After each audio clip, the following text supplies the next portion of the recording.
5 strange facts about Kazakhstan that will leave you speechless. Imagine a country so vast it could swallow Western Europe whole and still have room to spare. Welcome to Kazakhstan, a titan among nations, yet a mystery to many. This colossal country stretches out over a mind-boggling 2,725,000 square kilometers. To put that into perspective, it's about 4 times the size of Texas. Yet, despite being the 9th largest country in the world, Kazakhstan is a destination that often slips under the radar. It's a country of contrasts where East meets West and ancient traditions merge with modern aspirations.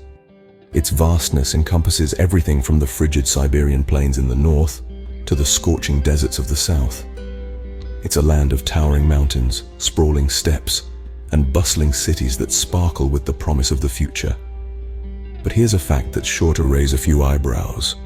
Despite its colossal size, Kazakhstan is one of the least densely populated countries on the planet. With just over 6 people per square kilometer, it's almost as if nature herself has claimed this land as her own. But don't let its low population density fool you. This titan of a country is a powerhouse in more ways than one. It's rich in natural resources, from oil and gas to minerals, and plays a significant role on the global stage. And yet, Kazakhstan is so much more than a land of natural wealth. It's a place of cultural diversity, where over 100 different ethnic groups live in harmony. It's a place of vibrant traditions, fascinating history, and warm, welcoming people. So why is this unseen giant often overlooked? Perhaps it's because of its remote location, tucked away in the heart of Central Asia. Or maybe it's because it's still finding its voice on the global stage. Whatever the reason, one thing is for sure. Once you've discovered Kazakhstan, it's impossible to forget. Yes, Kazakhstan is truly a giant hiding in plain sight. But wait. Before we begin, please subscribe to ensure that you never miss out on any of my crucial stuff. Comment, "I subscribe" below, and I will personally welcome you to our community. Let's get started. What if I told you that the first manned spaceflight didn't launch from the USA or Russia, but from Kazakhstan? Quite a statement to start with, isn't it? But it's true. The world's first and largest operational space launch facility is not located in one of the superpower nations, but rather, it's nestled in the remote steppes of southern Kazakhstan. This place, my friends, is known as the Baikonur Cosmodrome. Now let's take a trip back in time. The year was 1955, in the midst of the Cold War, when the Soviet Union decided to build a spaceport. They chose a location in the vast emptiness of the Kazakh SSR, a place that was remote yet accessible. And thus, the Baikonur Cosmodrome was born. But the Cosmodrome isn't just a relic of the Soviet era.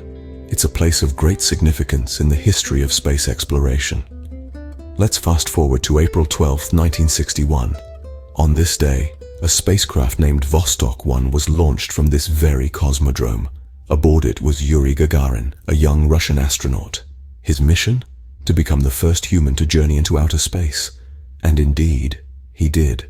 Gagarin completed an orbit of the Earth, and with that, the Baikonur Cosmodrome was forever etched into the annals of history. Today, the Cosmodrome is still in operation. It's leased by the Russian government until at least 2050. It's a testament to the enduring spirit of exploration, a symbol of mankind's desire to reach for the stars, to push the boundaries of what's possible. So, if you thought the space race was all about the USA and Russia, think again. The remote steppes of Kazakhstan played a crucial role in it too. The Baikonur Cosmodrome, this hidden gem in the heart of Central Asia, is a reminder that the journey to space is a global endeavor, not confined to any one nation. Quite unexpected, isn't it? The gateway to the cosmos is found not in a superpower nation, but nestled in the remote steppes of Kazakhstan. Futuristic skyscrapers, a pyramid that houses a palace of peace, and a giant glass tent. Welcome to Nur Sultan. Imagine a city where the architecture is a love letter to the future, where the skyline is a testament to human innovation and imagination. This is Nur Sultan, the capital of Kazakhstan, a city that was essentially built from scratch when it became the nation's capital in 1997. The city's modern architecture is a sight to behold. Take the Palace of Peace and Reconciliation, for instance. This pyramid structure, designed by British architect Sir Norman Foster, houses an opera house, a museum, and a conference room that hosts the Triennial Congress of Leaders of World and Traditional Religions. It is a symbol of the country's commitment to peace, unity, and progress. But that's not all. The cityscape of Nur Sultan is dotted with several other architectural marvels. One such is the Khan Shatir Entertainment Center, another brainchild of Sir Norman Foster.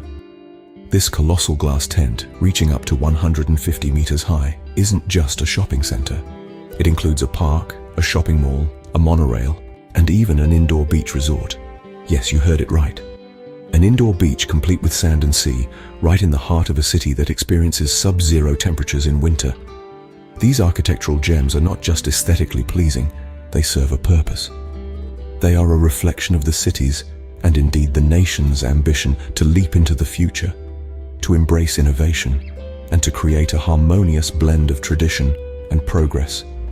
The city's transformation from a small town to a bustling metropolis is nothing short of miraculous. It is a testament to the country's tenacity and vision, a vision that isn't just about building tall structures, but about building a future that embodies progress, peace, and prosperity. Nur Sultan, a testament to Kazakhstan's rapid development and vision for the future.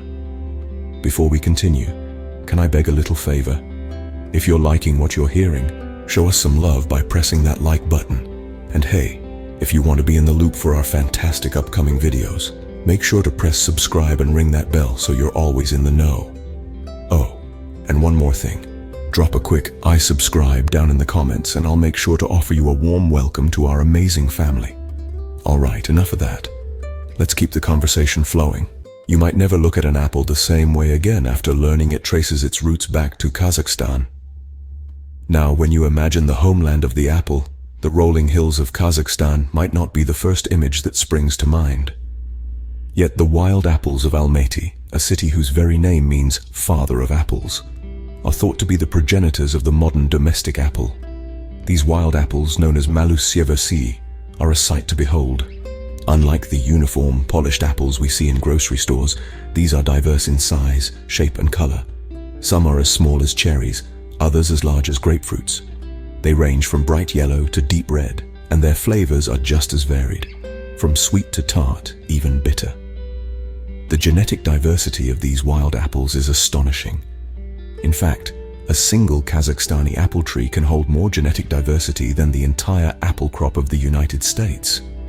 This genetic bounty is a testament to the apple's long and winding journey from the wild forests of Kazakhstan to the orchards of the world.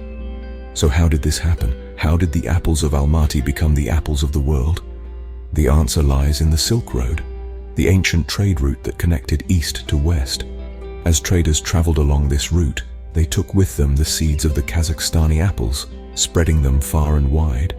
Over time, through a process of selection and cultivation, these wild apples were transformed into the domestic apples we know today. So next time you bite into a crisp, juicy apple, take a moment to appreciate its journey. From the wild forests of Kazakhstan, through the hands of ancient traders, to the orchards of today, every apple carries within it a story of travel, transformation, and resilience. From the heart of Kazakhstan to the fruit bowl on your kitchen table, the humble apple has a far-reaching history. In Kazakhstan, speaking 2 languages is the norm, not the exception. This vast Central Asian nation is a language lover's paradise. With an intricate tapestry of tongues, Kazakhstan is a linguistic kaleidoscope that will leave you in awe. At the heart of this linguistic diversity lie 2 languages, Kazakh and Russian, both official and both widely spoken. Now imagine waking up every day with the liberty to converse in 2 different languages, effortlessly switching between them. That's an ordinary day in Kazakhstan for you. Kazakh, the state language, is a member of the Turkic language family, related to Turkish and Uzbek. It's a language as vast and varied as the country itself, echoing the rich tapestry of Kazakhstan's history and culture. On the other hand, the legacy of Russian, the language of interethnic communication, lingers on. The echoes of the Soviet era still reverberate, as Russian continues to be widely used in Kazakhstan's cities, government, and media. But the linguistic landscape of Kazakhstan doesn't stop at Kazakh and Russian. With over 100 ethnic groups calling this country home, the linguistic diversity is nothing short of dazzling. From Ukrainian to Uyghur, from German to Korean, each language adds a unique thread to the vibrant linguistic tapestry of Kazakhstan. Yet, amid this linguistic variety, the people of Kazakhstan navigate their multilingual world with ease. Whether they're haggling in a bustling bazaar, discussing politics in a tea house, or sharing stories around a warm dastakhan, they switch languages with the fluidity of a well-rehearsed dance. In Kazakhstan, language is more than just a tool for communication. It's a symbol of identity, a testament to the country's rich cultural heritage and its complex history. It's a bridge that connects the past with the present, the traditional with the modern, the local with the global. In Kazakhstan, a melting pot of cultures, the language you speak is just one of many ways to express your identity.